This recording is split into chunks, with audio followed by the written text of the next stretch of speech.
Hey gang, Chris Bond here, continuing to talk about the learning ecosystem.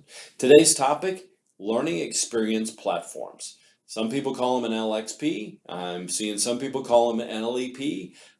Really unique AI-driven tools that we're seeing more and more of in the industry. We've got groups like EdCast and PathGather and Degreed that have come out with their version of a learning experience platform. We also have vendors like Cornerstone has built their own learning experience platform. SumTotal has Percipio, which is a learning experience platform that's actually also part of Skillsoft. So just in those, we've got 5 different learning experience platforms that are out there. So what are they doing and what do they really mean to us in the future?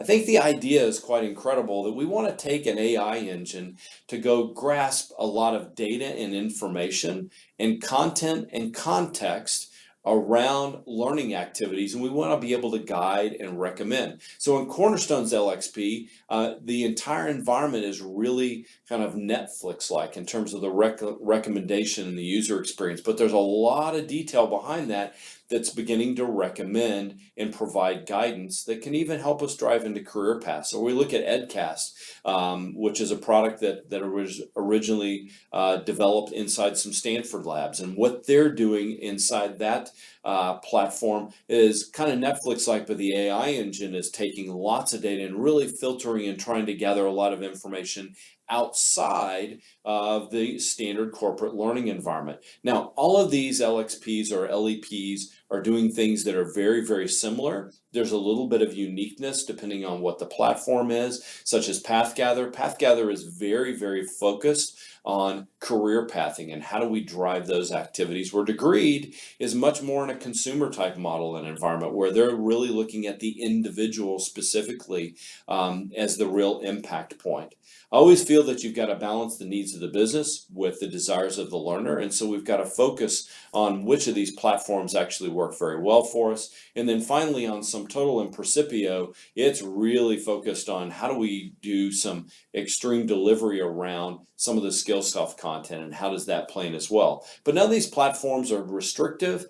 They're really additive to what goes on. Now, when we look at a learning experience platform, each of these can actually be sold independently. So Cornerstone's selling its LEP separate from its LMS. So if you had a different LMS and wanted a great LEP, you could actually drop Cornerstone over the top of this. If you looked at EdCast has a great LXP, but it could connect onto the front end of another LMS. The one thing I want to make sure that I communicate very clearly is that the learning experience platform is not a replacement for a learning management system, especially if you're doing a lot of classroom activity, if you're doing a lot of compliance-based training. Never ever consider that a learning experience platform is actually going to replace that. Might they get there someday in the future? Yes. Today, really not where they are.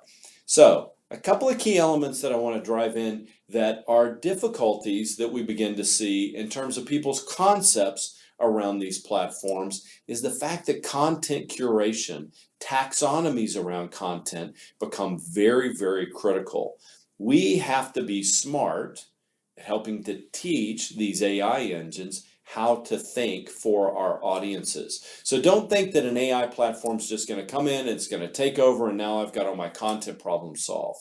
No, it just changes your context and who you really need to be as a part of your organization. You need to think of it more in terms of helping that AI engine to get a little bit smarter, a little bit wiser, so that it can properly deliver context to your learning audience. Really, really critical piece. So think about content curation, think about that taxonomy, and think about how you're really going to administrate that piece. Provides a lot of great capability inside these platforms, but there still is a human element that has to be included as a part of the process. So I'm excited about the future and where these learning experience platforms are going to go.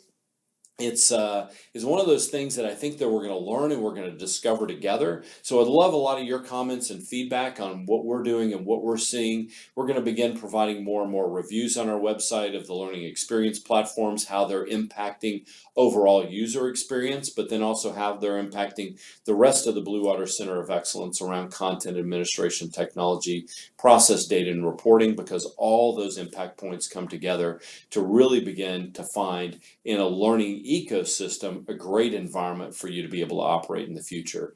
We're all about planning for the future. We want to see you be successful 3, 5, 7, 10 years down the road. And so that's why we're sharing this information with you today. So give us your feedback, and we'll look forward to seeing you on our next Blue Water video.